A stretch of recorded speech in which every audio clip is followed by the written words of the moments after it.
Hello everyone! So this is Edmond, Mindaros Channel, isang content creator at gumagawa ng mga tutorials katulad ng laptop PC troubleshootings, mobile device troubleshootings at marami pang ibang klaseng tutorials na sinishare ko dito sa aking channel. At kung bago ka lang sa aking YouTube channel, so please huwag mong kakalimutan mag-like, share at subscribe. I-click mo na rin yung bell notifications para ma-update ka sa aking mga bagong videos and tutorials. So sa video ito ay pag-uusapan natin at i-guide ko kayo on how to transfer money from Maya Wallet to BDO Savings Account. Kung hindi mo kabisado kung paano ba mag-transfer dito or mag-send money, gamit lang yung Maya Wallet account mo to BDO Savings Account, ang video ito ay makakatulong sa iyo as your guide. Kaya wag na natin patagalin at start na natin. So ang next step ay kailangan lang natin i-open or mag-login lang dito sa ating Maya app and then click mo lang. At makikita mo na dito na na-cover na ni Maya ang ating mobile screen para sa ating account security.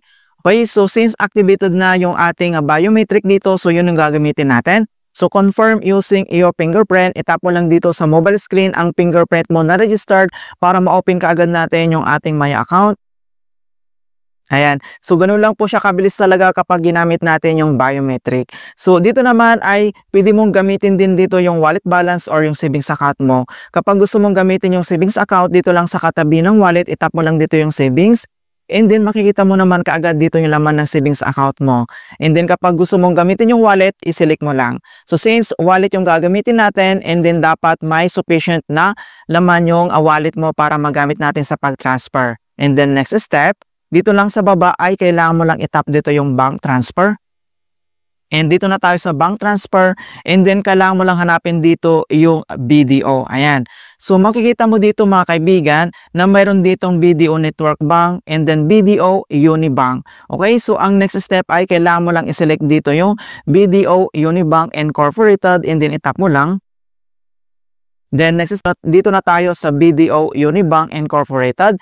Then makikita mo dito yung amount, itap mo lang dito yung box, enter mo lang dito kung magkano yung amount na ita-transfer mo. So enter lang natin. At remind ko lang guys na mayroon ditong transaction fees na 15 pesos. Okay, so makita mo naman dito yung kanyang transaction fees applies. Then kapag na-enter mo na yung amount and then dito na tayo sa purpose. So dito naman sa pag-enter ng purpose, so kahit ano naman yan pwede mong ilagay, pwede po yan. So fill out lang natin. And then kapag nalagay mo na yung purpose and then next, dito na tayo sa account details and then account number.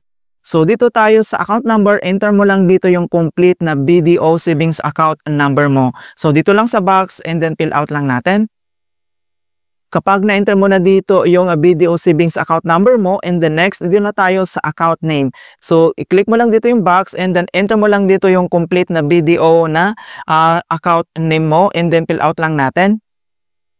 Okay, so once nilagay mo na dito yung amount, yung purpose mo, yung account details, account number, and then account name, dito lang sa baba ay tap mo lang dito yung continue. At dito na tayo sa confirm transaction. So nandito na yung amount. So reminders ko lang guys na kailangan mong magdagdag dito dahil ang transaction fees ay separate po yan. Hindi po ililess dito kung magkano yung amount na transfer mo dito. So makita mo na dito yung amount. So nagdagdag tayo ng 15 pesos na transaction fee. So dapat may extra yung wallet balance mo dito sa Maya.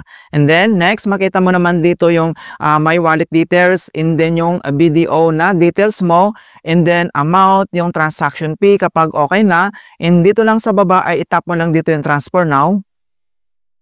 And kailangan lang natin enter dito yung one-time PIN na sinend dito sa ating Maya registered mobile number. Kapag na-enter mo na dito yung one-time PIN na sinend dito sa ating Maya registered mobile number and then itap mo lang dito yung verify. And then you're almost there.